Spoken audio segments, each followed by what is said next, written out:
আশা করি আমরা সবাই ভালো আছি। আজকে আমরা বলবো বাট। তো বাট হচ্ছে এমন একটা শব্দ যেটা তোমার ধরো 8টা পার্টিসিপেন্টসের মধ্যে 6টা পার্টিসিপেন্টসকে এই বাটটা দিতে পারে। তাহলে যেহেতু বাট এই 6টা পার্টিসিপেন্টস দিতে পারে, তাহলে দেখা যাচ্ছে বাট হচ্ছে একটা মোটামুটি কনফিউজিং মূলক একটা তোমার শব্দ। আর আমরা জানি যে যেই সকল সিলেক্টর যারা আছে, যে বিভিন্ন অ্যাডমিশন টেস্ট বলো, তারপরে বিভিন্ন চাকরির পরীক্ষা বা যে কোনো ক্ষেত্রে এই বাটটাকে ওরা চুজ করে কেন? কারণ এইটার মাধ্যমে একটা মেরিটরি স্টুডেন্টকে তারা কি ইজিলি যাচাই করতে পারে। হ্যাঁ, তো এখন আমরা আজকে বাটের যে পার্টিসিপেন্টস গুলো হবে, 8টা পার্টিসিপেন্টস মধ্যে বাটের যে 6টা পার্টিসিপেন্টস, ওটা নিয়ে আমরা একটু ডিসকাস করব। যেমন একটা সেন্টেন্স হচ্ছে যে there is no mother but loves her child. There is no mother but loves her child. So এখানে দেখা যাচ্ছে যে এই বাটটা কি হিসেবে ব্যবহৃত হচ্ছে। আমরা একটু পরে যাচ্ছি, তাহলে এই সেন্টেন্সটা দেখা যাবে যে এটা যদি আমরা সেন্টেন্সটাকে যদি এভাবে লিখি, there is no mother who doesn't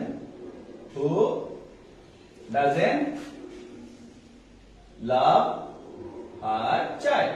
so এখানে একটা জিনিস হচ্ছে যে বাটের রিপ্লেসে যেহেতু আমরা হু আনতে পারছি, তাহলে হু হচ্ছে যে আমরা জানি রিলেটিভ প্রোনাউন। তাহলে রিলেটিভ প্রোনাউন যদি হয় থাকে, তাহলে এই বাটটা কি এখানে প্রোনাউন হিসেবে ব্যবহৃত হচ্ছে।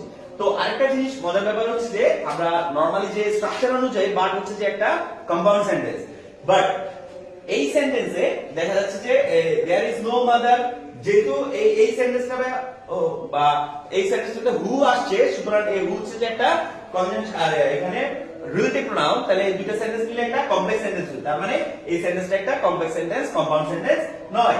তো একটা মজার বিষয় হচ্ছে, যেমন আমরা জানি যে ফান বয়েস, FANBOYS, F এতে ফর, এতে and এতে নর, বিতে বাট, উতে অর, ওয়াইতে ইয়ে এবং সোতে এসতে সো। সো এইগুলো হচ্ছে যে কম্পাউন্ড সেন্টেন্সের এলিমেন্টস। এগুলো থাকলে একটা সেন্টেন্স কম্পাউন্ড সেন্টেন্স হয়ে থাকে। কিন্তু এই জায়গায় হু রিপ্লেস করার কারণে, রিলেটিভ প্রোনাউন হওয়ার কারণে এটা একটা কম্পাউন্ড সেন্টেন্স না হয়ে কমপ্লেক্স সেন্টেন্স হয়েছে। তো আরেকটা মজার বিষয় হচ্ছে যে এই বাটের তো আমরা অলরেডি পড়ে ফেললাম যে প্রোনাউন। এই বাট যদি অ্যাকসেপ্ট অর্থে ব্যবহৃত হয়, অ্যাকসেপ্ট মানে বৃত্ত, তখন এটা প্রিপোজিশন হিসেবে হবে। ঠিক আছে, বাট দ্বারা যদি অনলি বুঝায় অথবা জাস্ট বুঝায়, তাহলে অনলি অথবা জাস্ট বুঝালে এটা অ্যাডভার্ব হিসেবে ব্যবহৃত হবে। ঠিক আছে, অনলি অথবা জাস্ট বুঝালে অ্যাডভার্ব হিসেবে ব্যবহৃত। তার মানে আমরা বলতে পারি যে যখন দুইটা ক্লজকে বাট যুক্ত করবে, বাট যদি দুটা ক্লজকে যুক্ত করে, তাহলে এই বাট কনজাংশন হিসেবে ব্যবহৃত হয়, কনজাংশন হয়। ঠিক আছে, তো এই এছাড়াও আমরা আরেকটা ফরম্যাট জানি, যেখানে দেখা যায় যে একটা পপুলার একটা সেন্টেন্স আছে, যে পপুলার সেন্টেন্সটা হচ্ছে যে বাট মি নো বাট, যেটা বাংলা হচ্ছে কিন্তু করো না। ঠিক আছে, এখানে আমরা আরো দুইটা বাট পেতে পারি, যেমন বাট মি নো বার্ডস। তো সাধারণত আমরা জানি যে নো এর পরে অল টাইম নাউন হয়ে থাকে, তো তাহলে এখানের বার্ডটা হচ্ছে নাউন। আর যেহেতু এটা একটা ইম্পারেটিভ সেন্টেন্সের শুরুতে মূল ভাব হিসেবে ব্যবহৃত হয়, তাহলে এটা কি ভার্ব। ঠিক আছে, so but me no birds, কিন্তু করো না, এই প্রথম যে বার্ডটা এটা হচ্ছে ভার্ব, আর নো এর পরে আমরা সাধারণত নাউন বসে, সুতরাং এই বার্ডটা হচ্ছে নাউন। তো এখন আমরা এই তিনটা সেন্টেন্সের এখানে তিনটা যে স্ট্রাকচার লিখছি, যে অ্যাকসেপ্ট করতে ব্যবহৃত হচ্ছে, প্রিপোজিশন হিসেবে ব্যবহৃত হচ্ছে, এগুলো আমরা এখন কি করব, উদাহরণ দিয়ে ক্লিয়ার করব। ঠিক আছে, তো দেখা যায় যে যদি দুইটা সেন্টেন্সকে যুক্ত করে, তাহলে আমরা যে নরমাল ফর্ম গুলো পাই, যে এখন তাহলে ওই দুটো সেন্টেন্সকে যখন যুক্ত করবে তখন এটা ক্লজ হবে। বাট দ্বারা যদি অনলি অথবা জাস্ট বুঝায়, তাহলে অ্যাডভার্ব হবে। বাট দ্বারা যদি অ্যাকসেপ্ট বুঝায়, তাহলে মানে ব্যতীত অর্থে ব্যবহৃত হয়, তাহলে এটা কি হবে, তোমার প্রিপোজিশন হিসেবে। তাহলে এখানে রুলসটা কি দাঁড়ায়? যেমন আমরা জানি none but the brave,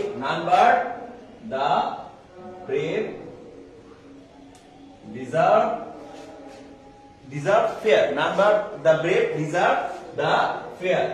এই যে উক্তিটা, এটা কিন্তু একজন বিখ্যাত মানুষের উক্তি, যার নাম হচ্ছে জর্জ বাইডেন, ওনার উক্তি। এখানে দেখা যাচ্ছে যে none but, এখানে বাটটা ব্যতীত, ঠিক আছে, অ্যাকসেপ্ট হিসেবে মানে ব্যবহৃত হচ্ছে যে ব্যতীত অর্থে ব্যবহৃত হচ্ছে। তাহলে নাম্বার যদি ব্যতীত অর্থে ব্যবহৃত হয় তাহলে তাহলে এটা কি দাঁড়ালো? ব্যতীত অর্থে আমরা কি পাইছিলাম?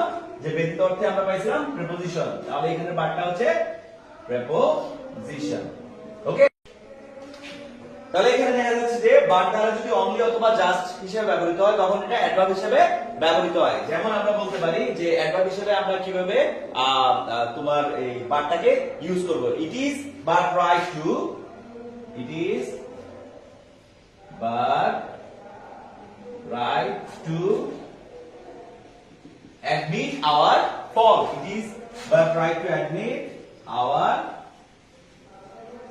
faults. হ্যাঁ, তো এখানে দেখো যে আমরা জানি এটা হচ্ছে একটা অ্যাডজেক্টিভ, অ্যাডজেক্টিভের পূর্বে কি বসে? অ্যাডভার্ব বসে। আর তাছাড়া এখানে it is our, it is but right, এখানে it is only right, only অর্থে ব্যবহৃত হয়। তাহলে অনলি অর্থে ব্যবহৃত হলে তাহলে যদি অ্যাডভার্ব হয় তাহলে এটা আমরা কি বলবো? এটা অ্যাডভার্ব হবে। এটা কি হবে? অ্যাডভার্ব হবে। তাহলে অ্যাডজেক্টিভের পূর্বে কি হয়? অ্যাডভার্ব হয়ে থাকে। ঠিক আছে, তো আমরা সবাই মোটামুটি এটা বুঝলাম যে বার দ্বারা অনলি অথবা জাস্ট হিসেবে ব্যবহৃত হলে কি হতে পারে? অ্যাডভার্ব হতে পারে। ওকে, এখন আরেকটা উদাহরণ আছে যে দুইটা ক্লজকে কিভাবে যুক্ত করে। যদি আমরা এটা আরো সহজভাবে বোঝার উপায় হচ্ছে যে আমরা এটাও বলতে পারি ইট ইজ বাট এ চাইল্ড। আমরা বলতে পারি ইট ইজ বাট এ চাইল্ড। তাহলে মানে এখানে it is only a child, এখানে অনলি হিসেবে ইউজ করা যায়। সুতরাং আমরা কি বলতে পারবো?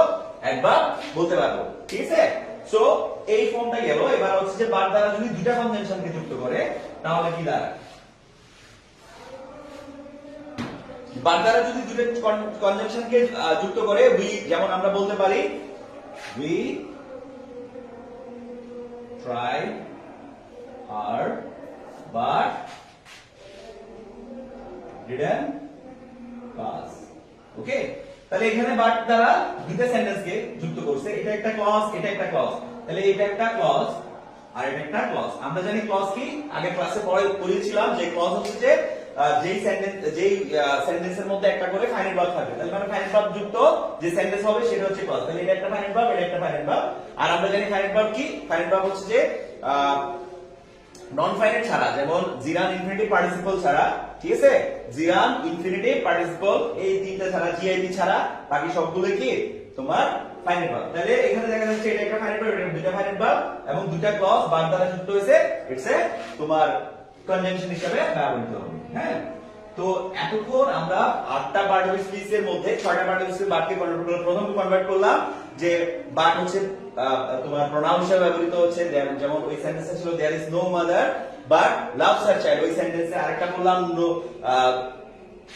কি বলা হয়? বাট বি নো বার্ডস, মানে কিন্তু কিন্তু করো না। তাহলে প্রথম বারটা হচ্ছে যে তোমার ভার্ব, দ্বিতীয় যে নো এর পরে যে বারটা ওটা ছিল নাও।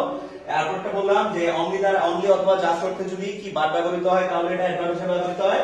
দুইটা ক্লজকে যদি বার দ্বারা যুক্ত করা হয় তাহলে এটা কনজাংশন হিসেবে ব্যবহৃত হয়। এবং আরেকটা জিনিস আমরা বললাম প্রিপোজিশন হিসেবেও বার ব্যবহৃত হতে পারে। That's all. আশা করি সবাই বুঝতে পারছো। হ্যাঁ।